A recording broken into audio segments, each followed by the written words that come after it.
বেদাত মনে করে,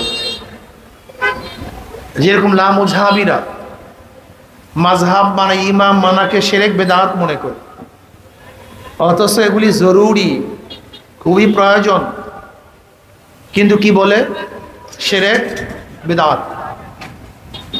যেই জমানায় শিরক বেদাতকে ইবাদত মনে করে, আবার যা শিরক বেদাত না তাকে শিরক বেদাত মনে করে। যে জমানায় আংশিক দিন পালন করেও পরিপূর্ণ দিন পালন করার ঢেকুর তুলে পালন করে, আংশিক দিন দাবি করে আমার চেয়ে বড় দিনদার আর কেউ নেই, সবচেয়ে আমি বড় দিনদার। যে জমানায় মুসলমান ইসলামকে পছন্দ করে না, বরং নামধারী মুসলমান ইসলামের সবচেয়ে বড় দুশমন হয়ে গেছে, সেই মুহূর্তে আল্লাহ পাক রব্বুল আলামিন আপনাকে আমাকে কোরআন ও হাদিসের মাজলিস, আলেম ওলামা, মুমিন মুত্তাকিন, জাকিরিন শাকিরিনদের গুরুত্বপূর্ণ এক দামি মাজলিসে আসার বসার বলার শোনার তৌফিক আল্লাহ পাক দান করছেন। শুকরিয়া তান সবাই বলে আলহামদুলিল্লাহ। গতকালকে বাংলাদেশের উপর থেকে যে বন্যা, যে বিপদ আবাদ আমাদের থেকে চলে গেছে, ভাবতেও পারি না আজকে মাহফিল হবে, কিন্তু আল্লাহ পাকের ইচ্ছা, আল্লাহ পাক যে ইচ্ছা করেন তাই হয়। আমরা চিন্তা করছি মাহফিল হবে না, কিন্তু আল্লাহর এলেমে ছিল মাহফিল হবে। কাজে আমাদের চিন্তা সব বাদ, আল্লাহ যা ইচ্ছা করছেন তাই সম্ভব। কি কথা ঠিক না? কত লোক আসার নিয়াত করছিল কিন্তু আসতে পারে নাই। আবার এমনও কিছু লোক এখানে আছে যাদের কিছুক্ষণ আগেও ধারণা ছিল না আমি মাহফিলে যাব, কিন্তু আল্লাহ পাক তাদেরকে নিয়ে আসছেন। কি কথা ঠিক না? বসেন, দ্বিতীয়বারের না, খবরদার খবরদার খবরদার, একেবারে চুপচাপ বয়ান শোনা চাই, বারবার মনের দরকার নেই, ঠিক আছে না? দ্বিতীয়বার উঠবেন না, খবরদার।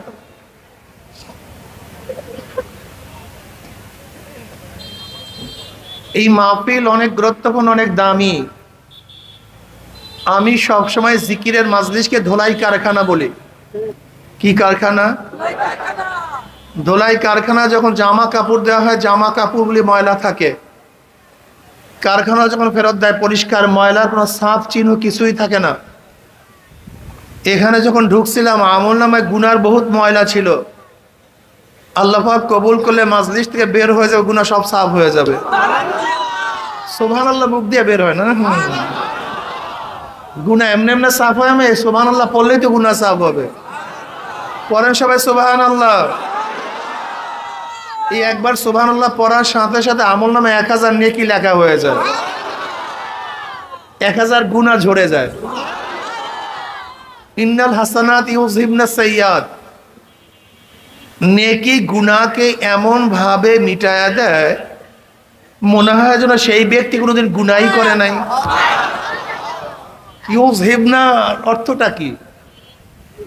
এমন ভাবে মিটায়া দেয় মনে হয় যেন সে কোনোদিন কি। ভাই কথা বললেন না, ঘটনা প্রশ্নের জবাব দেন। আমি তো আপনাদের তালে তালে কথা বলবো, মুখ বুঝিয়ে থাকলে হবে না। আপনার চুপচাপ থাকলে আপনার মন কিন্তু চুপচাপ থাকবে না, সে আর এক জায়গায় ভাগবে, সে বয়ানের মধ্যে থাকবে না, সে ভাগবে। আর আমার সাথে কথাবার্তা বললেও ভাগতে পারবে না। আমার এখানে কথাটা বুঝাতে পারি নাই। আপনি না পালাইলেও পালাবে, আর আপনার শরীরের কোনো দাম নাই, দাম তো ওর। কি কথা ঠিক না? এই অবয়বের কোনো দাম নেই। এটা একটা পাগলের অবয়ব আছে, গবেট গাধারও এরকম একটা শরীর আছে, একটা চোর ডাকাতেরও একটা শরীর আছে, একটা খুনি ধর্ষকের এরকম সুন্দর একটা শরীর আছে। সবচেয়ে নিকৃষ্ট যে ব্যক্তি তারও সুন্দর একটা, কিন্তু সুন্দর একটা মন নেই, সুন্দর একটা কলব নেই। এই অবয়ব তো সবাইরই আছে, এটার কোনো দাম নেই। এ তো চোর ডাকাত বদমাস, যেইটি নিয়ে সারাদিন ব্যস্ত। এই যে 250 বেড হসপিটালে এত টাকা খরচ, এত টাকা খরচ কিসের জন্য? হাত ভাঙছে, পাও ভাঙছে, হার্ট ডিজিজ, লাংসে খারাপ, রক্ত ইনফেকশন, এইটা ওইটা সব এই এই এই যেইটা পচবে, যেইটা গলবে, যেটা নষ্ট হয়ে যাবে, যেইটার অবস্থা এরকম, সুম্মা রদাদনা ওয়াসফালা সাফিলিন। ওমর ইবনে আব্দুল আজিজ রাহমাতুল্লাহ আলাইহি বলেন, তুমি গোটা দুনিয়াতে যাকে যত বেশি মহব্বত করো না কেন, সে মারা যাওয়ার 3 দিন পরে তার কাছেও যেতে পারবে না। যেমন যে স্ত্রীকে অনেক মহব্বত করে, মারা যাওয়ার 3 দিন পরে দেখবা ফুলে গেছে, ফেটে গেছে, পচছে, গন্ধ, নিকৃষ্ট, চেহারা বিবর্ষ, সে আকর্ষণ আর নাই। যেরকম স্ত্রীকে নিয়ে কাছে থাকতে তোমার কত ভালো লাগতো, কিন্তু মারা যাওয়ার পরে তাকে কাছে রাখতে ভালো লাগে না, বরং দূরে সরাইতে ভালো লাগে। যে স্বামীকে এত মহব্বত করতাম, 3 দিন পরে মারা যাওয়ার অবস্থাটা কি বলেন তো? বিবর্ষ হয়ে গেছে, গন্ধ, পচা, ছেলেও কাছে যেতে চায় না, মেয়েও যাইতে চায় না, বন্ধু বান্ধব না, যেইটাকে নিয়ে সারাদিন টেনশনে আছে, তার অবস্থা বলতেছে। এক ব্যক্তি এক মেয়ের পিছনে হাঁটতেছে, মেয়ের পিছনে চলতেছে, বলে আমি তোমার আশেক, আমি তোমার পাগল। বলে না তো, তুমি তো আমার পাগল না, আমার রূপের পাগল না, আমি তোমার পাগল। বলে সত্যি তুমি আমার পাগল? বলে হ্যাঁ, আমি আপনার পাগল। বলে ঠিক আছে, তুমি যেহেতু আমার পাগল। তার বাবাকে মেয়ে বললো, আমার জন্য জোলাপের ঔষধ নিয়ে আসেন। জোলাপ, অনার্গল, যেন ডায়রিয়া হয়, আসে না ঔষধ এরকম, জোলাপের ঔষধ।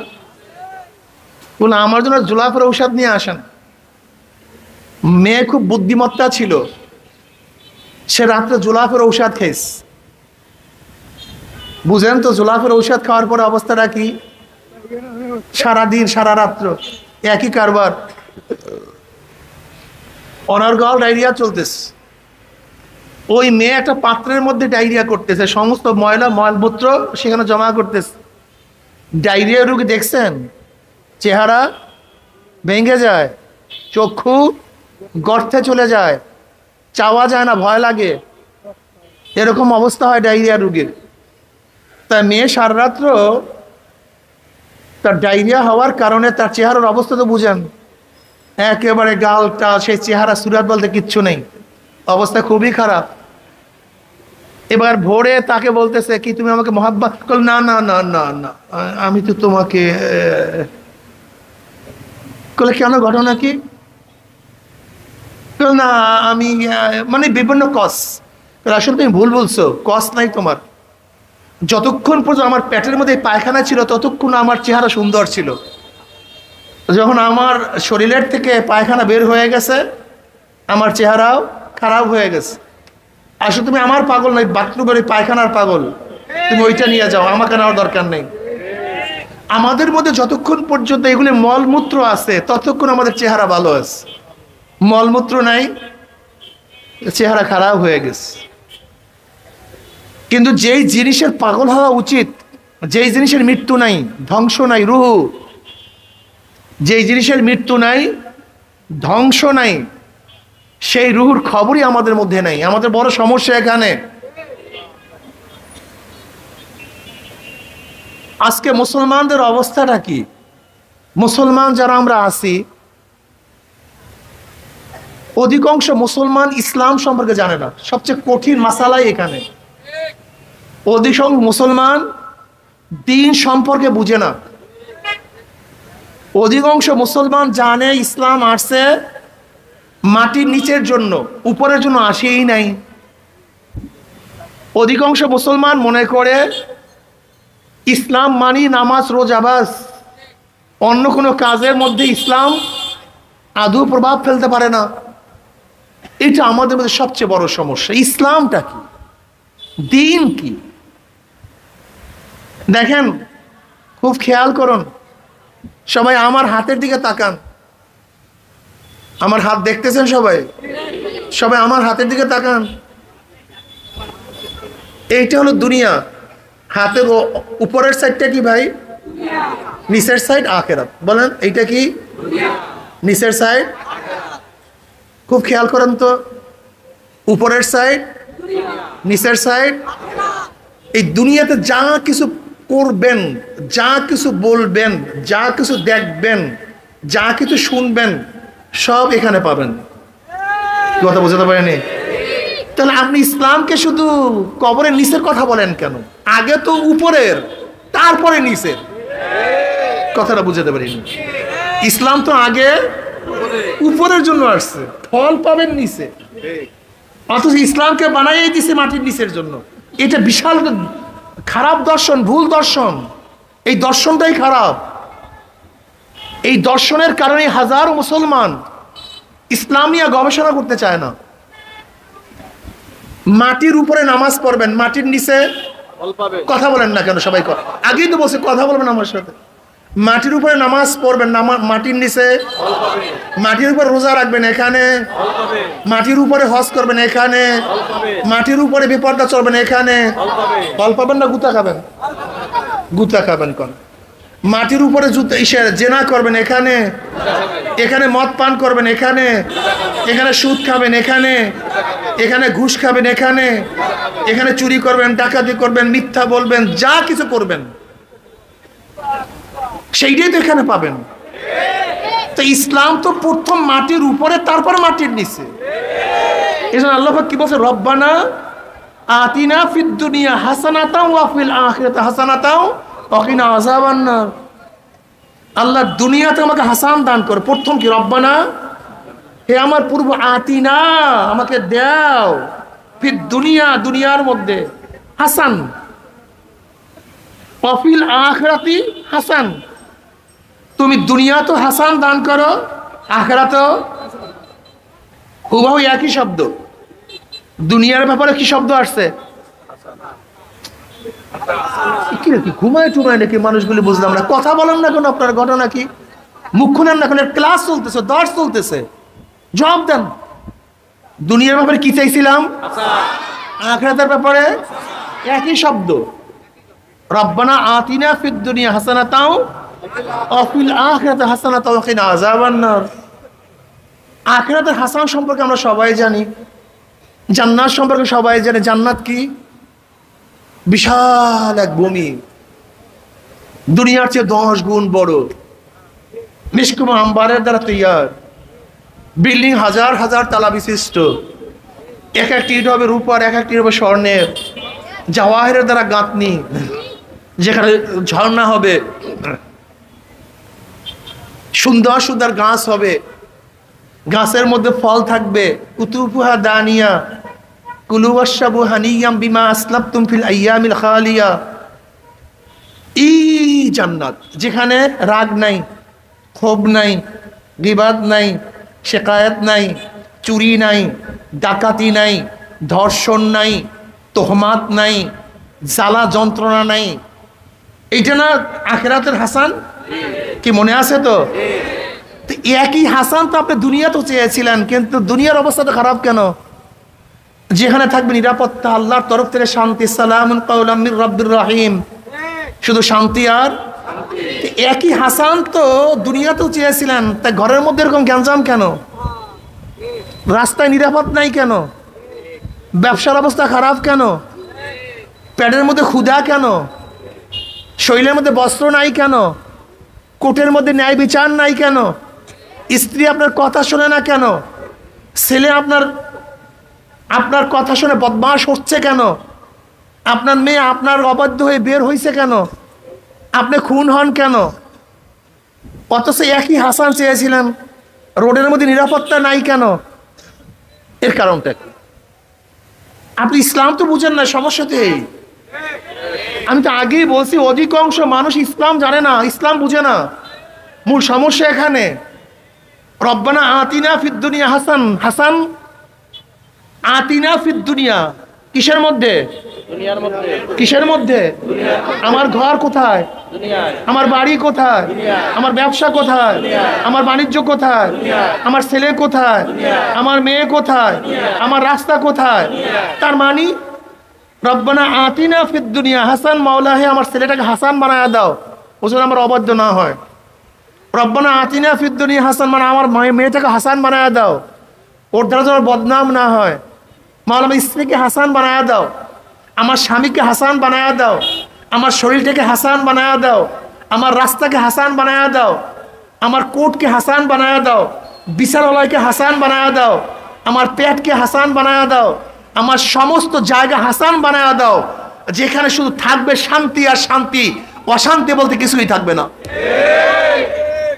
কিন্তু এক জায়গায় এখন দুনিয়ার সব জায়গায় কি শান্তি বলতে শান্তির গোষ্ঠী বলা গেছে। এর কারণটা কি এটা বুঝতে হবে আপনাকে, এর কারণটা কোথায়। দেখেন আল্লাহ পাক রব্বুল আলামিন এই দুনিয়াকে সৃষ্টি করেছেন, এটাকে আপনি বিশ্বাস করেন কিনা? হ্যাঁ, নাস্তিকরা বিশ্বাস করে না, ওদের কথা বাদ। নাস্তিকরা সাধারণত এটা মানে গভেট, যারা নাস্তিক মনে করবেন এদের জ্ঞানের কমতি আছে। যত নাস্তিক এদের জ্ঞানের কি আছে? চরম কমতি, যা চিন্তাও করতে পারবে না কত কমতি তাদের মধ্যে আছে। কিন্তু যারা জ্ঞানের উচ্চ শিখরে চলে গেছে তারা কেউ নাস্তিক হতে পারে না, তারা কেউ নাস্তিক হতেই পারে না। অল্প জ্ঞানী নাস্তিক হয়। যেমন দেখবেন আমাদের বাংলাদেশে যে শিক্ষিত, অল্প শিক্ষিত, এরা একটু নাস্তিক নাস্তিক ভাব ধরে, কি বলে ঠিক না? এরা নাস্তিক নাস্তিক ভাব ধরে। এর কারণ হলো সাগরের গভীরতায় না গিয়েই বলে যে এই সাগরে কোনো তলি নেই, কি কথা ঠিক না? কিন্তু ওই তল পর্যন্ত যাওয়ার তোমার ক্ষমতা নেই। সাগরের ঠিকই তল আছে, কিন্তু সেখানে যাওয়ার মতো ক্ষমতা তোমার মধ্যে নাই। মাওলাকে পাওয়ার জন্য যে জ্ঞান লাগে সেই জ্ঞান তোমার মধ্যে নাই বিধাই তুমি আল্লাহকে পাও না। তোমাকে মৌলিক কথা মনে রাখতে হবে, তুমি কোনো বিষয়ের জ্ঞানী না হলি সেই জিনিসটাকে অস্বীকার করো, এইটাই হলো সবচেয়ে বড় মূর্খতা। এইটাই হলো সবচেয়ে বড় মূর্খতা। কথাটা বুঝাতে পারি নাই? যেরকম ধরে নেন, আমি যে একটা বাচ্চার হাতে 1000 টাকার নোট দেই, ছোট বাচ্চা, সে 1000 টাকার নোটটাকে হেফাজত করবে নাকি? 1000 টাকার নোটের কোনো দাম নাই, কেউ চিল্লা কেন? কেন নাই? হ্যাঁ, ওর জ্ঞান না থাকার কারণে 1000 টাকার নোটের দাম কমছে তা না। 1000 টাকার নোট 1000 টাকার নোটের জায়গায় আছে, কিন্তু ও মূর্খ, ও জাহেল, ও জ্ঞানী না বিধায় ও 1000 টাকার নোটকে মূল্যায়ন করতে পারে না। কাজে ও মূল্যায়ন না করলে 1000 টাকার নোটের দাম নাই, ব্যাপারটা এরকম না। আরো সহজে বুঝেন, যদি আপনাদের এখানে যারা মাজলিসের মধ্যে আছেন, আমি যদি আপনাদেরকে সবুজ ইয়াকুত পাথর নিয়ে আসি, কি পাথর ভাই? সবুজ ইয়াকুত পাথর। আর যদি বলি এটার দাম 200 কোটি টাকা, মার্বেলের মতো একটা পাথর যদি বলি 200 কোটি টাকা, আমাকে সবাই এখানে উঠে বলবেন হুজুর ফাইজলিমের আর জায়গা পান না, এখন পাথর বেচা খাওয়া শুরু করছেন, এতদিন ওয়াজ বেচা খাইছেন, এখন পাথর বেচা খাওয়া শুরু করছেন নি? কি কথা বলেন না কেন? কত কোটি টাকা? 200 কোটি। কতটুক পাথর? মার্বেলের মতো। মার্বেলের চেয়েও ছোট হবে, যেহেতু আফ্রিকার এক যুবক এটা সবুজ ইয়াকুত পাথর ক্রয় করছে 200 কোটি টাকায়, যে এটা কপালের মধ্যে সেটিং করছে। কিসের মধ্যে? অপারেশন কপালের মধ্যে। তাই কপালের মধ্যে কত বড়ই না পাথর সেটিং করা যায় আমাকে বলেন তো, এই চামড়ার মধ্যে? এটার দাম 200 কোটি টাকা। এখন বলেন, আমি যদি আপনাদের সবাইকে বলি এটার দাম 200 কোটি টাকা, আপনি আমাকে পাগল বলবেন, অথচ পাগল কি আমি না আপনারা? এর কারণটা কি? আপনি এটাকে দাম দিবেন না কেন বলেন? আপনি না জানার কারণে জিনিসটার দাম কম তা না, আপনি না বোঝার কারণে হিরুক কইমে গেছে, ব্যাপারটা এরকম না। বরং আপনার মূর্খতা প্রমাণ হয়, আপনি এই বিষয়ে জ্ঞানী না। কিন্তু আমরা জাহেলরা কি করি, এই হুজুর আপনার অমুক করেন তমুক করেন, এটার দাম এত হতে পারে, আপনি তর্ক জোড়াই দেবেন। এই তর্ক জোড়াইছেন কেন আমার সাথে? জ্ঞানী হওয়ার কারণে না মূর্খ হওয়ার কারণে? ঠিক আজকেও আল্লাহর ব্যাপারে, আল্লাহর অস্তিত্বের ব্যাপারে কিছু জাহেলরা তর্ক শুরু করে, এটা জ্ঞানের কারণে না, বরং মূর্খতার কারণে। ওর মধ্যে জ্ঞান যদি থাকতো তাহলে বুঝতো। কিভাবে বুঝতো? একটু উদাহরণ দেই। দেখেন, কবি ইকবাল সাহেব রহমতুল্লাহ আলাইহি, উনি শুধু কবি নন, উনি ডক্টর। আপনারা অনেকেই জানেন না, এই যে কবি ইকবাল, উনি কিন্তু ডক্টরেট করছে, উনি কিন্তু ব্যারিস্টার, উনি কিন্তু বিলাত থেকে, ইংল্যান্ড থেকে ব্যারিস্টারি পাস করছে ওই জমানায়। কবি হাসান রহমতুল্লাহ আলাই নোবেল পুরস্কার পাইছে ব্রিটিশদের থেকে ওই সময়। তার কাছে এক আলেম গিয়ে বলতেছে যে স্রষ্টা আছে কি নাই। কি বলছে? স্রষ্টা আছে কি নাই। ইকবাল সাহেব রহমতুল্লাহ তাকে পাল্টা একটা প্রশ্ন করছে, তুমি সৃষ্টি না স্রষ্টা? তিনি প্রশ্ন করছে, তুমি সৃষ্টি না স্রষ্টা? ওই ব্যক্তি বলছে, হ্যাঁ আমার জবাব হয়ে গেছে। আচ্ছা বলেন, ওই ব্যক্তির জবাব হয়েছে, আমার এই জবাব কে বুঝছেন এখানে বলেন তো? 99% মানুষ বুঝেন নাই। আমি এইমাত্র যে বয়ান করছি এখানে 99% মানুষ এই বয়ান বুঝেন নাই। তিনি প্রশ্ন করছেন, তুমি স্রষ্টা না সৃষ্টি? এই কথাটা জবাব নেন। দেখেন গোটা দুনিয়াটা অজুদি জিল্লি। গোটা দুনিয়া কি ভাই? অজুদি জিল্লি। অজুদি জিল্লি বলা হয় ছায়া অস্তিত্ব। কি অস্তিত্ব? যেখানেই ছায়া অস্তিত্ব আছে মনে করতে হবে নিশ্চয়ই আর একটা অস্তিত্ব ব্যতীত ছায়া কোনোদিন অস্তিত্ব লাভ করতে পারে না। আর একটা অস্তিত্ব ব্যতীত ছায়া কোনোদিন অস্তিত্ব লাভ করতে, ছায়া একটা অস্তিত্ব আছে কি নাই? গাছের ছায়া, মানুষের ছায়া, ঘরের ছায়া। তার মানে ঘর নাই, মানুষ নাই, গাছ নাই। দেখেন ছায়ার একটা অস্তিত্ব আছে, যেরকম মানুষের ছায়া অস্তিত্ব আছে, কিন্তু মানুষ ব্যতীত মানুষের ছায়া অস্তিত্ব লাভ করতে পারে না। ঘরের ছায়া, ছায়াটা অস্তিত্ব, কিন্তু ঘর ব্যতীত ছায়া অস্তিত্ব লাভ করতে। তা গোটা দুনিয়াটা অজুদে জিল্লি। কি অস্তিত্ব? ছায়া অস্তিত্ব। বলেন কি? আর আমরা কি জানলাম? ছায়া আর একটা অস্তিত্ব ব্যতীত অস্তিত্ব লাভ করতে পারে না। যেহেতু গোটা দুনিয়াটা ছায়া অস্তিত্ব, নিশ্চয় আর একটা অস্তিত্ব আছে, সেই অস্তিত্বের প্রকাশ হলো দুনিয়া, গোটা মাখলুকাত। এখন আমি প্রশ্ন করতে চাই, সেই অস্তিত্ব কে? জোরে বলেন না কেন? সেই অস্তিত্ব আল্লাহ। এর জন্য একে ছায়া অস্তিত্ব বলা হয়। আর এক অস্তিত্ব ব্যতীত ছায়া যেরকম অস্তিত্ব আসতে পারে না, ঠিক আমার মাওলা ব্যতীত কোনো মাখলুকাতের অস্তিত্বই আসতে পারে না। উনি কি জবাব দিয়েছিলেন? তুমি স্রষ্টা না সৃষ্টি? খুব ভালো মতো বুঝেন, আপনার স্রষ্টা না সৃষ্টি? চন্দ্র, সূর্য, আসমান, আমাকে বলুন, যদি সবই সৃষ্টি হয় তা স্রষ্টা ব্যতীত সৃষ্টি হয় কিভাবে? যেখানে সৃষ্টি আছে সেখানে কি আছে? তা তুমি বলো যে আসমান সৃষ্টি, জমিন সৃষ্টি, চন্দ্র সৃষ্টি, সূর্য সৃষ্টি। তো প্রমাণ করে কার? স্রষ্টা। সৃষ্টি প্রমাণ করে কার? কোনদিন সৃষ্টি স্রষ্টা ব্যতীত হতে পারে না। লাজে মালজুম। যেরকম যেখানে ধোঁয়া আছে নিশ্চয়ই সেখানে আগুন আছে। তুমি কেন বুঝো না? গরুর পায়খানা প্রমাণ করে এখান থেকে গরু গেছে, ছাগলের পায়খানা প্রমাণ করে এখান থেকে ছাগল গেছে, আগুন প্রমাণ করে নিচে আগুন আছে। তো এই গোটা দুনিয়ার মাখলুকাত কি প্রমাণ করে না পিছনে একজন স্রষ্টা আছে? সেই স্রষ্টা কে? তোমার মূল যেখানে প্রশ্ন, সেই প্রশ্ন একবার সহজ জবাব আছে। তোমার মূল প্রশ্ন কি? যদি সব সৃষ্টির পিছনে স্রষ্টা থাকে, তা আল্লাহর পিছনে একজন স্রষ্টা থাকতে হবে। এটার জবাব আল্লাহ পাক নিজেই দিচ্ছেন। আল্লাহ পাক নিজেই দিয়ে দিয়েছেন, হুয়াল আউয়াল, তিনিই প্রথম। জোরে বলেন না কেন? হুয়াল।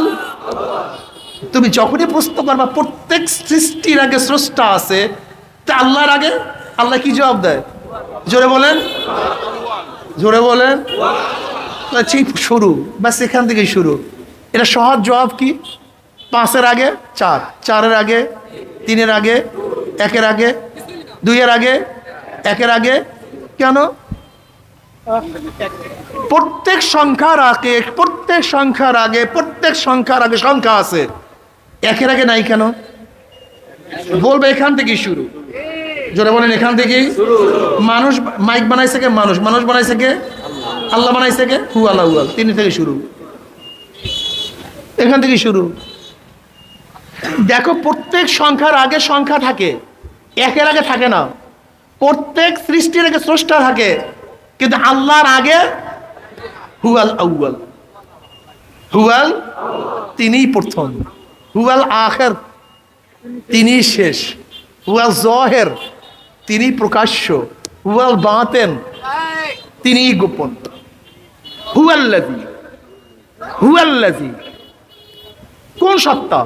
হুয়াল ওয়াজিবুল ওজুদ আল মুস্তাজমিল জামি সিফাতিল কামালিয়া, ওই সত্তা যিনি সমস্ত পরিপূর্ণ গুণের সমন্বয় অস্তিত্বের মধ্যে আছেন, তাকেই বলা হয় আল্লাহ। হুয়াল ওয়াজিবুল ওজুদ, যার অস্তিত্বটা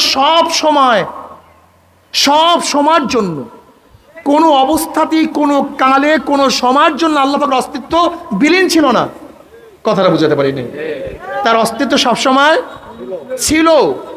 যেমন আমরা এখন আসি, এক সময় ছিলাম না, এখন আসি, এক সময় থাকবো না। আল্লাহ আগেও ছিলেন, এখনো আছেন, ভবিষ্যতেও। কুল্লুমান আলাইয়া ফান, সব কিছু ধ্বংস হয়ে যাবে, শুধু বাকি থাকবে কে? আল্লাহ। এর প্রত্যেকটার জবাব তো আল্লাহ পাক আগেই দিয়ে দিচ্ছেন, তুমি খোঁজো না কেন?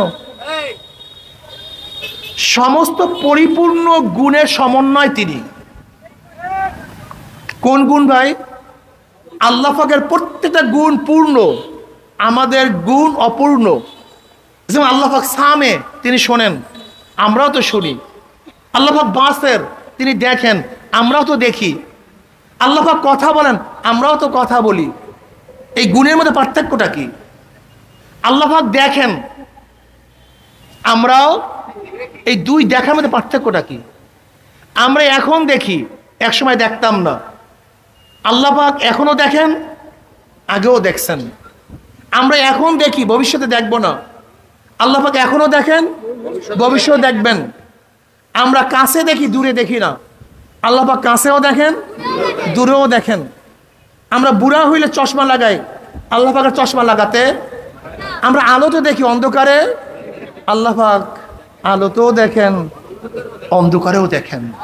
তা আমাদের দেখা গুণটা অপূর্ণ, আল্লাহ পাকের দেখা গুণটা।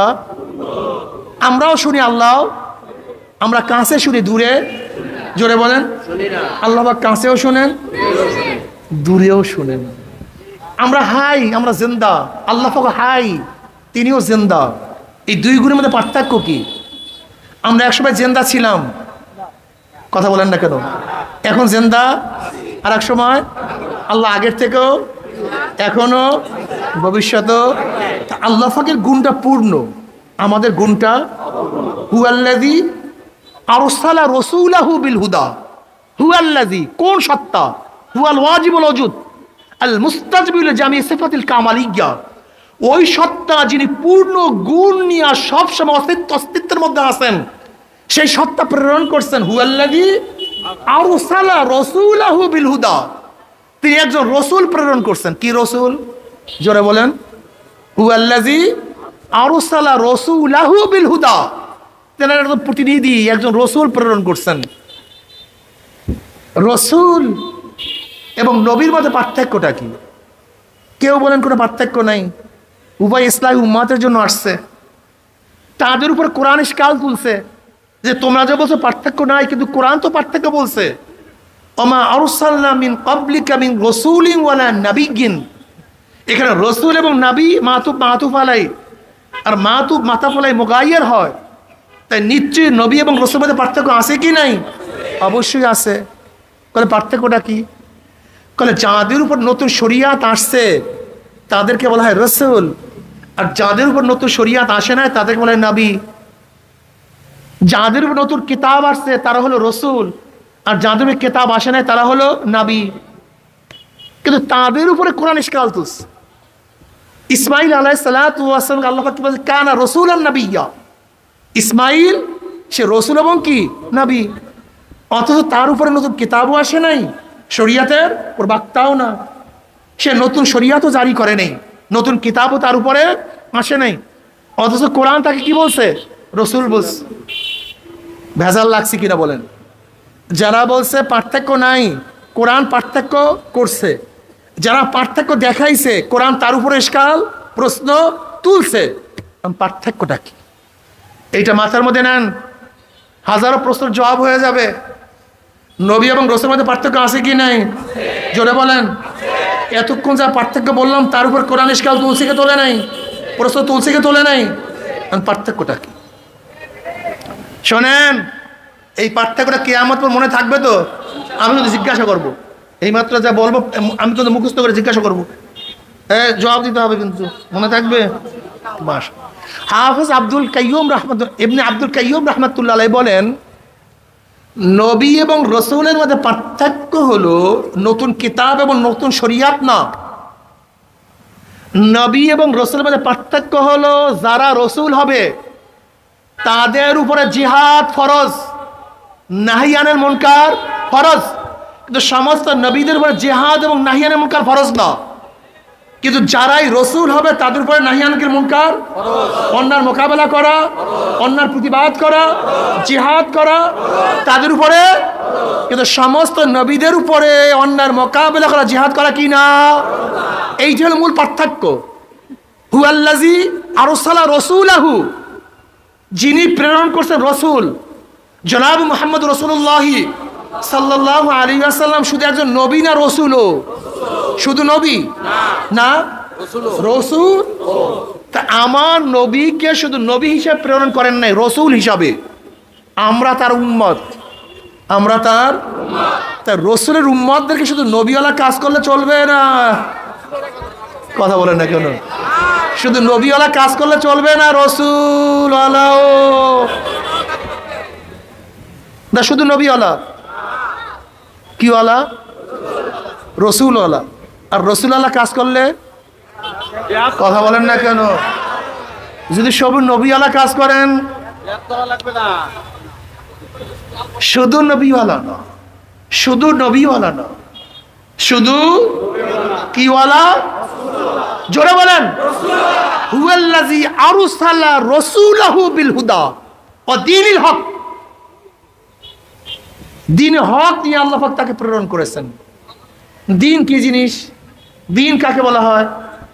দ্বীনে হক নিয়ে প্রেরণ করেছে, তার কাজটাকে লিয়ুযহিরাহু আলা দ্বীনি কুল্লি, তার দ্বীন সমস্ত দ্বীনের উপরে বিজয় অর্জন করবে। তার দ্বীন সমস্ত দ্বীনের উপরে বিজয় লাভ করবে। তার মানে দ্বীন এমন একটা শব্দ, দ্বীন বর হক, দ্বীন বর বাতিল। হক এবং বাতিল উভয় দ্বীন কি দ্বীন বলা হয়। যেরকম লাকুম দীনুকুম ওয়ালিয়া দিন, লাকুম দীনুকুম ওয়ালিয়া দিন, তোমাদের দিন তোমাদের কাছে আমাদের দিন। এখন বলেন তো, খ্রিস্টানদের দিনকেও দিন বলা হয়েছে কি হয় নাই? বলেন না কেন? ইহুদির দিনকে, হিন্দুদের, বৌদ্ধদের, সমস্ত ধর্মকে দিন বলা হয়েছে। লিয়ুযহিরাহু আলা দ্বীনি কুল্লি। জনাব মুহাম্মদ রাসূলুল্লাহ সাল্লাল্লাহু আলাইহি ওয়াসাল্লামকে কেন প্রেরণ করেছেন? দিন জিনিসটা আদর্শ, দিন মানে এটা কানুন, দিন মানে নিয়ম, দিন মানে পদ্ধতি, দিন মানে আইন, দিন মানে ব্যবস্থা, দিন মানে দর্শন, দিন মানে মতবাদ। গোটা দুনিয়ার মধ্যে যত মতবাদ, যত আদর্শ যা কিছু আছে, সমস্ত আদর্শ মতবাদের উপরে সব জাকাতে নবী আলাইহিস সালাতু ওয়াস সালামের দ্বীনকে বিজয় করার জন্য জনাব মুহাম্মদ রাসূলুল্লাহ সাল্লাল্লাহু আলাইহি ওয়াসাল্লামকে আল্লাহ পাক দুনিয়াতে প্রেরণ করেছেন। লিয়ুযহিরাহু আলা দ্বীনি কুল্লি। কোন মতবাদ আল্লাহ নবীর মতবাদের উপর ধান্য পাবে না। কিন্তু আমি প্রশ্ন করতে চাই, আল্লাহ পাক গোটা দুনিয়ার মতবাদের উপরে আমার নবীর মতবাদ এবং আদর্শকে বিজয় করার জন্য প্রেরণ করেছেন। কিন্তু তুমি মুসলমান হয়ে সোশ্যালিজম মানো কিভাবে? ক্যাপিটালিজম মানো কিভাবে? কমিউনিজম মানো কিভাবে? সেকুলারিজম মানো কিভাবে? ডেমোক্রেসি মানো কিভাবে? আমাকে বলো, আমাকে বলো। আমি আগেই বলছি তুমি দিন বুঝো নাই, তুমি ইসলাম বুঝো নাই। সমস্যা এখানে, তুমি ইসলাম বুঝো নাই। তোমাকে ইসলাম বুঝতে হবে, দিন বুঝতে হবে। তুমি রসুল চেনো না, দিন বুঝো না, সমস্যা এখানে। তা আবার কেমন? ছোট্ট উদাহরণ দিয়ে বুঝতে পারবেন। যেমন আপনার স্ত্রী আপনার পাশে বসিয়া 59 মিনিট 50 সেকেন্ড আপনার প্রশংসা করছে, আপনি এরকম, আপনি এরকম, আপনার দেহ এরকম, আপনার চক্ষু এরকম, আপনার আদর্শ এরকম, আপনার নীতি এরকম, আপনার চেয়ে ভালো কোনো যুবক দুনিয়াতে নেই। প্রশংসার যা আছে সবই করছে। শুধু 10 সেকেন্ড, কয় সেকেন্ড? পাশের বাড়ির যুবকটার একটু প্রশংসা করছে, তাকেও ভালোই লাগে। কি কোনো সমস্যা আছে? হ্যাঁ, কি সমস্যা? 59 মিনিট 59 মিনিট, 1 ঘন্টার মধ্যে 59 মিনিট 50 সেকেন্ড তোমার প্রশংসা করছে, মাত্র 10 সেকেন্ড। যে অমুক অমুক যুবকটাও তো খুবই ভালোই মনে হয়। কোনো সমস্যা আছে? কি লাগছে? আগুন লাগছে? লাত্তি লাগছে বুকের মধ্যে? কারণটা কি খুব ভালো মতো বুঝবা, প্রশ্নের জবাব দিবা। এই প্রশ্নের জবাব দিতে হবে। আবার তুমিও তোমার স্ত্রী তারিফ করছো, তোমার এত সুন্দর চেহারা, মনে হয় যেন গাল না গোলাপ, এর নাক না যেন তীর, আরে চক্ষু না যেন নাগিস, তোমার তো একেবারে শরীরের থেকে মনে হয় যেন বেশ কামড়ে ঘেরা ওঠে, যা মনে চাই কইছো কতক্ষণ। কি কথা ঠিক না? কিন্তু 10 সেকেন্ড বলছো, পাশের মেয়েটাও তো অনেকই ভালো লাগতেছে। কি সমস্যা আছে? আগুন লাগছে এর মধ্যে? ঘরের পাতিল সব ভাঙ্গাচুরা ক্লিয়ার? কি বুঝলা তুমি? তুমি বিএনপির স্টেজে 59 মিনিট 50 সেকেন্ড খালেদা জিয়া, শেখ হাসিনা, তারেকের প্রশংসা করছে। মাত্র 10 সেকেন্ড, কয় সেকেন্ড? শেখ সাহেবের, বর্তমান প্রাইম মিনিস্টারের প্রশংসা করছো। কোনো সমস্যা আছে? আবার এই আওয়ামী লীগের স্টেজে 59 মিনিট 50 সেকেন্ড আওয়ামী লীগ প্রশংসা করছো। 10 সেকেন্ড যদি বিএনপির প্রশংসা করো, কি কথা বলেন না কেন? কি সমস্যা আছে? কি বুঝলা বলো তো? এইমাত্র আমি যা বললাম এর থেকে বুঝলাটা কি?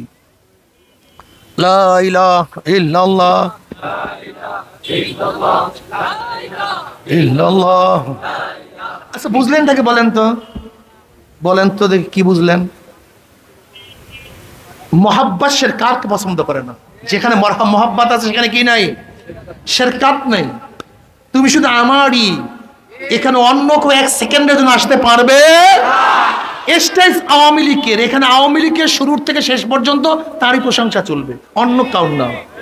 বিএনপির স্টেজ শুরুর থেকে শেষ পর্যন্ত অন্য কাউর না। হয় না 1 নাই 2 গীত চলবে? তুমি আমার স্ত্রী, শুরুর থেকে শেষ পর্যন্ত প্রশংসা তোমার মুখে, শুধু আমারই, অন্য কাউর না। আমি তোমার স্বামী, বাস শুধু আমারই, অন্য। তা তুমি মুসলমান হয়ে তোমার মাঝে মাঝে মুখের মধ্যে আওয়ামী লীগের প্রশংসা, বিএনপির প্রশংসা, কমিউনিস্টের প্রশংসা, অমুক শেখ সাহেবের প্রশংসা, জিয়াউর রহমানের প্রশংসা, ও অমুক ও অমুক বেঈমানদের প্রশংসা, আবার মাঝে মাঝে মসজিদে গিয়ে আল্লাহু আকবার, আল্লাহু আকবার করো।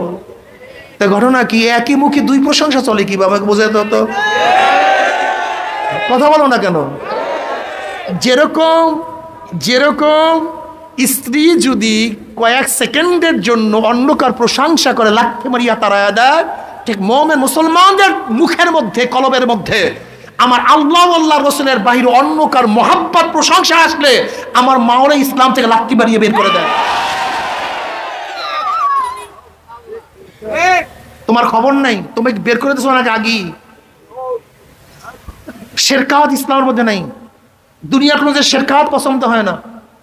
ইন্না শিরকা লা যুলমুন আযীম, এই যে আল্লাহ শিরকাতকে সবচেয়ে বড় গুনাহ বলছেন। আমার নবী আসছে সমস্ত মতবাদের উপর ইসলাম প্রাধান্য পাওয়ার জন্য, আর তুমি মুসলমান হয়ে আমার নবীকে ডলতেছো। নবীকে ভালো লাগে না? বেয়াকুব কোথাকার। আবার আল্লাহ কি গিয়ে সিজদা কর, আল্লাহু আকবার বলো, আর মসজিদের বাইরে মাউসুতুন আকবার বলো, মসজিদে গিয়ে আল্লাহু আকবার বলো, আর মসজিদের বাইরে সক্রেটিস আকবার বলো, প্লেটো আকবার বলো, অ্যারিস্টটল আকবার বলো, মন্টেস্কো আকবার বলো, লক আকবার বলো। তোমার আকবার ঠিক হয়নি, তোমার ঈমান ঠিক হয়নি।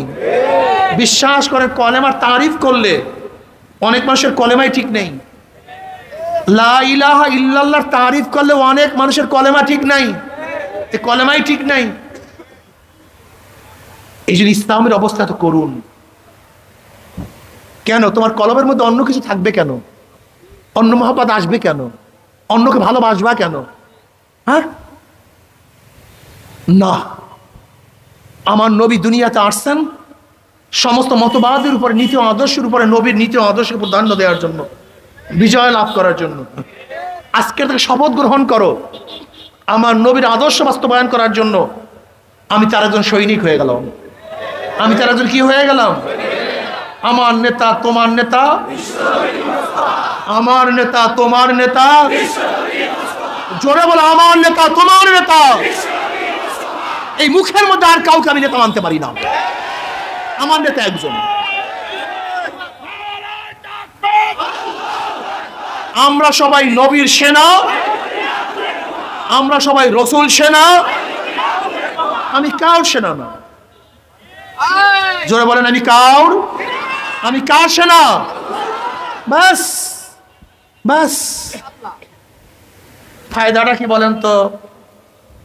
আনাস ইবনে মালিক রাদিয়াল্লাহু ফরমান, জনাব মুহাম্মদ রাসূলুল্লাহ সাল্লাল্লাহু আলাইহি ওয়াসাল্লামের সাথে নামাজ পড়িয়া রাস্তায় নামলাম। এক সাহাবী প্রশ্ন, ইয়া নবী আল্লাহ, কিয়ামত কবে হবে? নবী আলাইহিস সালাতু ওয়াস সালাম বলেন, কিয়ামতের খবর না, কিয়ামতের জন্য কি জোগাড় করছো? কি বলে? কিচ্ছু না, ঢের নামাজ নাই, ঢের রোজা নাই, ঢের নেকের পাহাড় নাই, তবে একটা জিনিস জোগাড় করছে, আল্লাহ আল্লাহ রসুলকে মোহাব্বত করে তোমাকে নেতা মানছে। নবী তোমাকে নেতা মানছে। অমনি আল্লাহ নবী কি বললেন? আল মারউ মা মান আহাব্বা ওয়া লাহু মাকতাসাবা। দুনিয়াতে যে যাকে নেতা মানবে, দুনিয়াতে যে যাকে নেতা মানবে, কিয়ামতের ময়দানে সে তার সাথী হয়ে যাবে। বুঝেন নাই? যারা কালমার্স, মৌসুতুন, আব্রাহাম লিঙ্কন, সক্রেটিসকে নেতা মানছ, শেখ সাহেব, জিয়াউর রহমান, ইরশাদ সাহেব, অমুক সাহেব, তমুক সাহেবকে নেতা মানছ, কিয়ামতের ময়দানে নেতারা সামনে থাকবে, অনুসারীরা পিছনে থাকবে। নেতারা যেখানে যাবে অনুসারীরা সেখানে চলে যাবে। বলেন সবাই আলহামদুলিল্লাহ। আলহামদুলিল্লাহ জোরে হয় নাই। আমাদের দেশের মানুষগুলো মুনাফিক টাইপ। আমাদের দেশের মানুষ কি ভাই?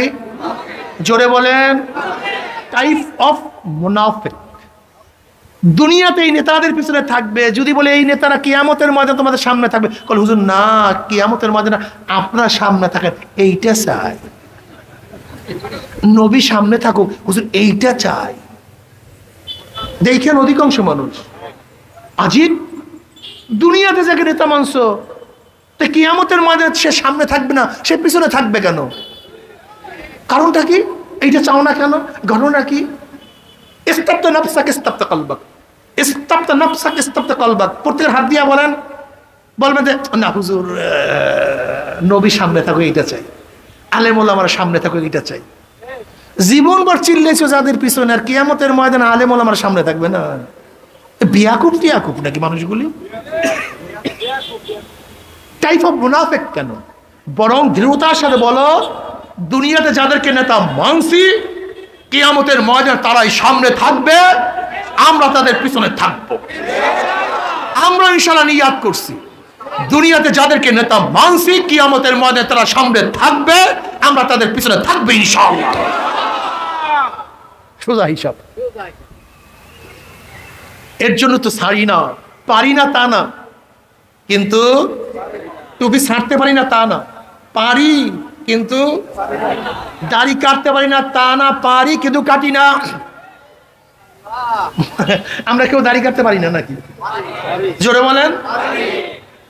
দাড়ি কাটতে পারি না তা না, কাটতে পারি কিন্তু লম্বা জামা ছাড়তে পারি না তা না, প্যান্ট শার্ট পরতে পারি না তা না, পারি কিন্তু বুঝাতে পারি না।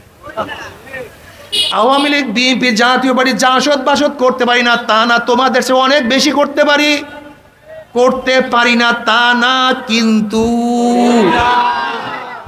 কিন্তু সুদ ঘুষ আমরা খাইতে পারি না তা না, খাইতে পারি কিন্তু খাই না। দুনিয়ার তালে চলতে পারি না তা না, কিন্তু আমরা কেউ চলি না। আল্লাহ পাক কালামে পাকের মধ্যে ফরমান, ইয়াউমান নাদু কুল্লা উনাসিন বিইমামিহিম, ডাকা হবে কিয়ামতের ময়দানে প্রত্যেকটা মানুষকে তার নেতার সাথে। ইয়াউমান ইয়ামা নাদু ইয়ামাল কিয়ামা, নাদু ডাকা হবে কিয়ামতের ময়দানে পড়তে। উনাস, নাসের বহু বচন উনাস, ইমাম শব্দ অর্থ নেতা। ইয়ামা নাদু কুল্লা উনাসিন বিইমামিহিম, ডাকা হবে কিয়ামতের ময়দানে প্রত্যেকটা মানুষকে তার নেতার সাথে। এ কে কাকে নেতা মানছো? ওই নেতারা সামনে আছে, তোমরা তার পিছনে চলে যাও। আমরা নবীকে নেতা মানছি, আলেম ওলামাকে নেতা মানছি। আল্লাহর কসম করিয়া বলিয়া থইয়া গেলাম, নবী আলাইহিস সালাতু ওয়াস সালাম ফরমান, মান তাশাব্বাহা বিকওমিন ফাহুয়া মিনহুম। যার সাথে যার মুহাব্বত, যার সাথে যার মুহাব্বত, যার সাথে যার মুহাব্বত, তার সাথে তার কিয়ামত। নবী আলাইহিস সালাতু ওয়াস সালাম কিয়ামতের ময়দান আমাদের সামনে থাকবে, ওলামায়ে কেরাম আমাদের সামনে থাকবে।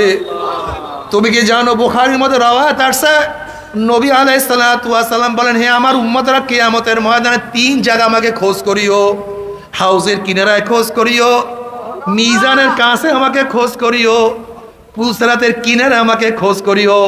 জনাবে মুহাম্মদ রাসূলুল্লাহ সাল্লাল্লাহু আলাইহি ওয়াসাল্লাম হাউজে কাউসারের কিনারায় যাবে, ডাকিয়া ডাকিয়া বলবে, হে আমার উম্মতরা আয়, আমি তোদেরকে 1 পেয়ালা হাউজে কাউসারের পানি পান করাইয়া দেব।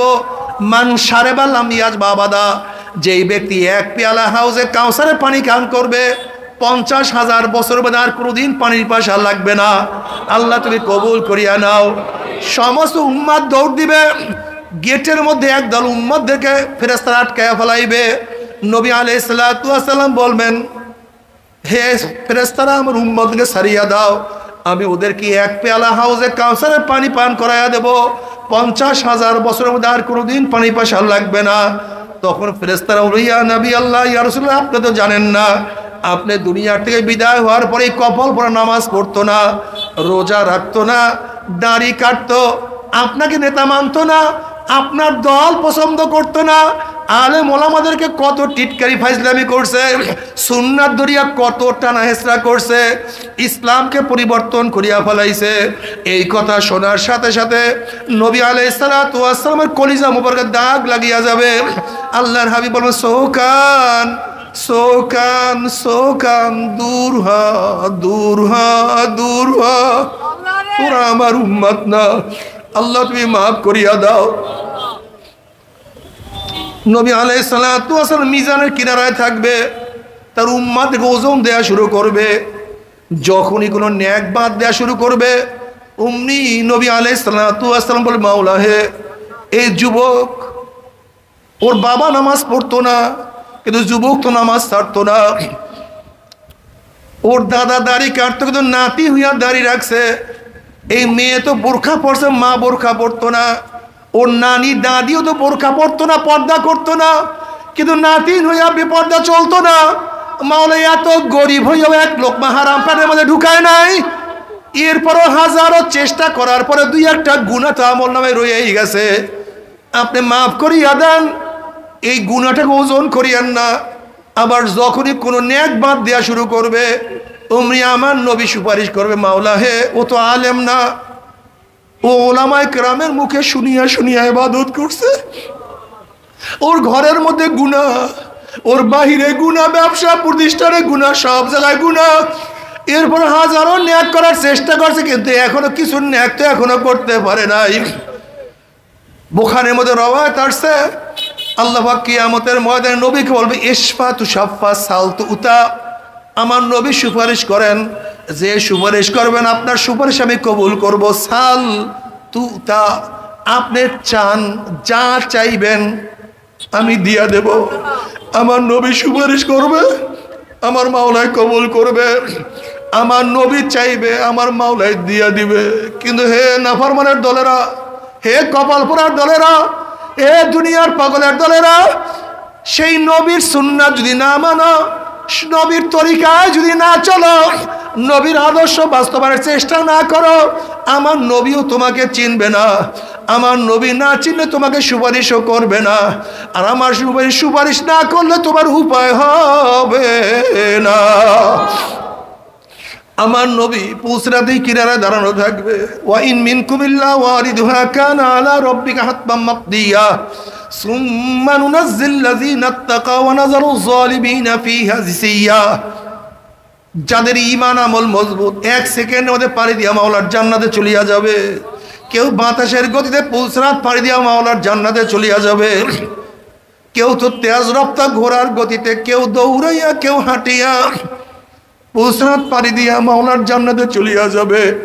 নবী রাসূলরা যখন পুলসরাত পাড়ি দিতে থাকবে, জবানের মধ্যে আর কোনো কথা থাকবে না, শুধু একটাই কথা বের, আল্লাহুম্মা সাল্লিম। নবীরাও বলবে আল্লাহুম্মা সাল্লিম, আল্লাহুম্মা সাল্লিম। আল্লাহ সহি সালামতে পুলসরাত পাড়ি দেওয়ার তৌফিক দিয়া দাও। আল্লাহ সহি সালামতে পুলসরাত পাড়ি দেওয়ার তৌফিক দিয়া দাও।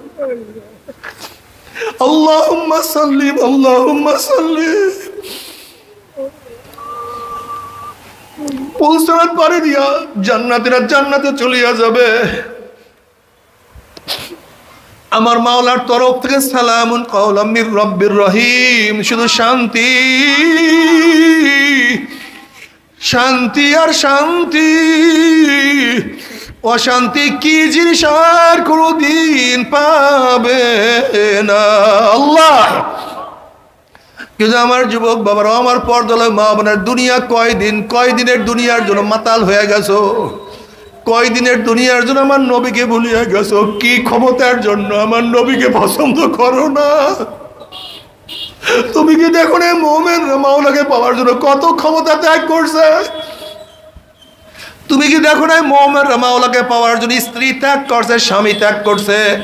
তুমি কি দেখো না ইসলাম ঈমানের জন্য কত মানুষ ঘর ত্যাগ করছে? তুমি কি দেখো না মাওলাকে পাওয়ার জন্য কত মানুষ বাড়ি ত্যাগ করছে?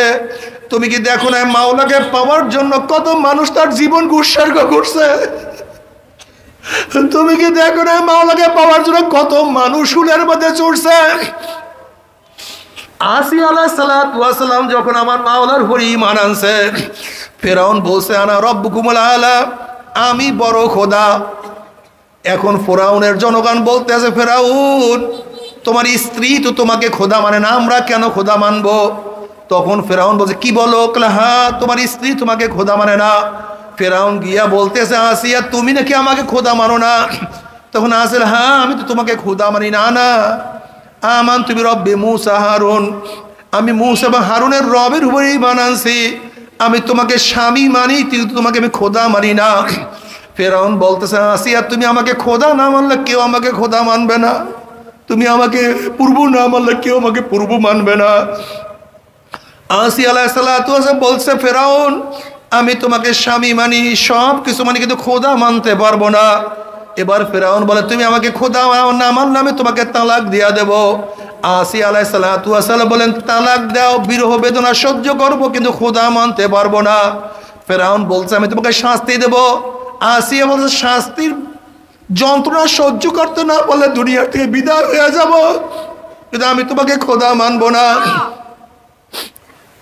ফেরাউন বলছে আমি তোমাকে অপমান করবো, বেইজ্জতি করবো, সব কিছু সহ্য করবো, কিন্তু খোদা মানতে পারবো না। এবার ফেরাউন হুকুম দিছে আসিয়াকে উত্তপ্ত বালুর মধ্যে চিৎ করিয়া শোয়াইয়া বুকের মধ্যে পাথর চাপা দিয়া দাও। প্রচন্ড গরম, নিচে বালির গরম, উপরে রৌদ্রের গরম সহ্য করতে পারে না, বুকের উপরে ভারী পাথর চাপানো। আসিয়া শুধু জবানের মধ্যে বলে আহাদ আহাদ, আমার আল্লাহ এক, আমার আল্লাহ এক, আমার আল্লাহ এক। ফেরাউন বলে দেখো তো আসিয়ার মুখের কাছে কান লাগাইয়া মনে হয় আসিয়া কষ্ট সহ্য করতে না পারি আমাকে খোদা মানছে। মুখের কাছে কান লাগাইয়া দেখে আসিয়া তো খোদা মানি না, শুধু এক আল্লাহকে ডাকে আহাদ, আমার আল্লাহ এক, আমার আল্লাহ এক, আমার আল্লাহ এক, আমি কাউকে খোদা মানি না। ফেরাউন ক্ষিপ্ত হয়ে বলে না এর হবে না, আসিয়াকে শুলে চড়াইয়া দাও, কিন্তু এরকম সুরে চড়াইলে হবে না। আসিয়াকে সমস্ত মানুষের সামনে উলঙ্গ করিয়া ফেলাও। সমস্ত মানুষের সামনে আসিয়াকে উলঙ্গ করিয়া ফেলানো হয়েছে। এবার ফেরাউন বলে আসিয়ার ডাইন হাতের মধ্যে প্যারাগ লাগাইয়া দাও। আসিয়ার ডাইন হাতে প্যারাগ লাগাইয়া দাও হয়েছে, বাম হাতে প্যারাগ লাগাও, ডাইন পায়ে প্যারাগ লাগাও, বাম পায়ে প্যারাগ লাগাও, ও লজ্জার স্থানে প্যারাগ লাগাইয়া দাও। আল্লাহ মাফ করে।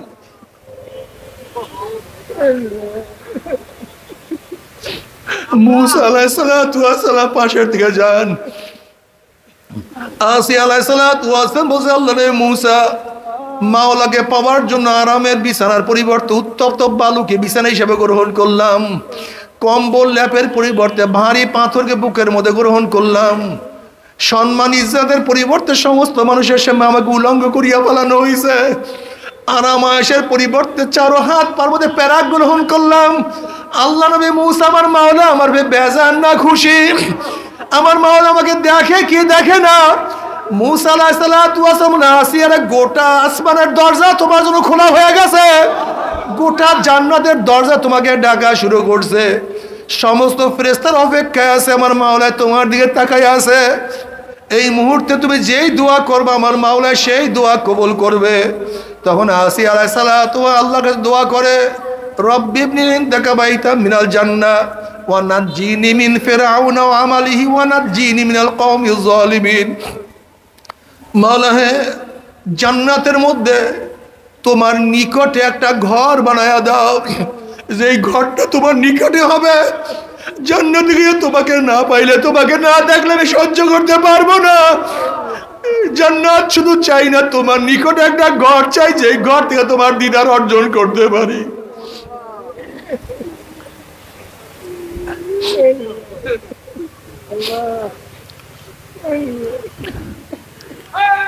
মুফাসসিরিন কেরাম বলেন, আসিয়া আলাইহিসসালাতু ওয়াসসালাম দোয়া করতে দেরি, আমার মাওলা ডাক দিয়ে বলে, আসিয়া তাকায়া দেখ, তোর জন্য জান্নাত মধ্যে ঘর তৈয়ার হয়ে গেছে।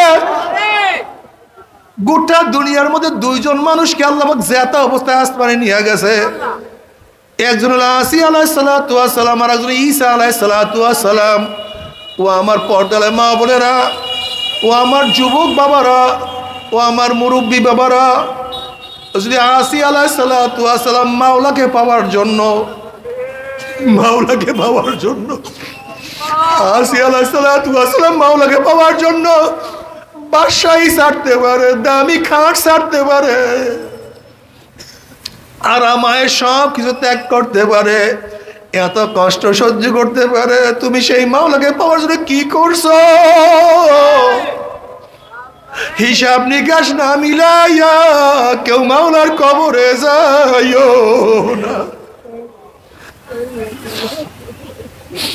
আসলে মাওলাকে পাওয়ার জন্য কি ত্যাগ করলাম? আমার নবী মাওলাকে পাওয়ার জন্য কত রক্ত ঝরাইছেন, আমার নবী মাওলাকে পাওয়ার জন্য দান শহীদ করছে, আমার নবী মাওলাকে পাওয়ার জন্য শিয়াবে আবু তলেবের মধ্যে 3 বছর অবরুদ্ধ অবস্থায় ছিলেন, আমার নবী মাওলাকে পাওয়ার জন্য পেটের মধ্যে কত পাথর ভাঙছেন। অথচ তুমি আমি সেই নামাজ পড়ি না, একটু রোজা রাখি না, একটু পর্দা করি না, একটু দিন অনুযায়ী চলার চেষ্টা করি না। তোমার সে আমার সে বড় নেমুখান আমার কেউ হইতে পারে না। যদি মাওলাকে না নিয়া কিয়ামতের ময়দানে উঠো, আমার মাওলা এমন জাহান্নাম নাফরমানদের তৈয়ার করে রাখছে, যখন নাফরমান বদমাশ বেঈমানদেরকে ধাক্কা মারিয়া জাহান্নামে ফলাইয়া দেওয়া হবে, 70 বছর পর্যন্ত, 1 বছর 2 বছর নয়, 70 বছর পর্যন্ত জাহান্নামে যাইতেই থাকবে। বাবারে সহ্য করতে পারবি?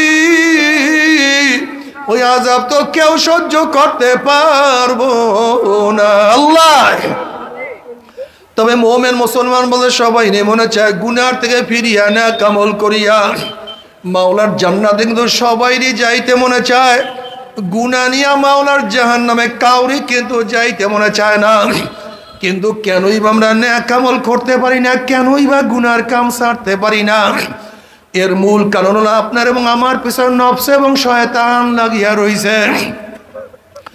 এই নফস এবং শয়তান থেকে ফেরার জন্য যে কোনো একজন হক্কানি আল্লাহর ওলির হাতে হাত দিতে হবে রে বাবা। খবরদার, বর্তমান জমানায় পীর মুরিদের নামে ভেজাল, ব্যবসা, দলাদলি, হিংসা, হাসাদে পরদ হয়ে গেছে। সমস্ত আল্লাহর ওলির একমত, যেই পীরের 5 জন মুরিদের মধ্যে কমপক্ষে 3 জনকে দেখবা আলহামদুলিল্লাহ সুন্নাত মুআফিক আমল আখলাক মজবুত হয়ে যাইতে আছে। গুনার কাম ছাড়তে আছে, নেকের আমল ধরতে আছে, কলব নরম হইয়া চোখে পানি আসতে আছে। বৃক্ষ তোর নাম কি, ফলে পরিচয়? আমি চরমোনাই বুঝি না, চরমোনার দাওয়াত প্রশংসা প্রচার প্রসার করার জন্য আসেন রে বাবা। চরমোনাই যাওয়ার তোমার কোনো দরকার নাই, কোনো দরকার নাই, কোনো দরকার নাই। তুমি যার কাছে গিয়া পারো গুনার কাম ছাড়ো, নেকের আমল ধরো, কলব নরম করিয়া চোখে পানি নিয়া মাওলার কবরে যাইও। যেরকম দুনিয়ার ঘরে আগুন লাগলে পানি ছাড়া নিবানো যায় না, ঠিক তদ্রুপ তোমার এবং আমার গুনার দ্বারা যেই জাহান্নামের আগুন জ্বলিয়া রইছে, চোখের পানি ও ছাড়া কিন্তু জাহান্নামের আগুন নিবানো সম্ভব না। কাজে আমার জন্য দোয়া চাই, আমিও দোয়া করি, সবাই সবার জন্য প্রাণ খুলিয়া দোয়া করো, যেন কিয়ামতের ময়দানে গলাগুলি বাঁধিয়া মাওলা একসাথে জান্নাতে যাওয়ার তৌফিক দিয়া দেয়। আল্লাহুম্মা আমিন, আল্লাহুম্মা আমিন।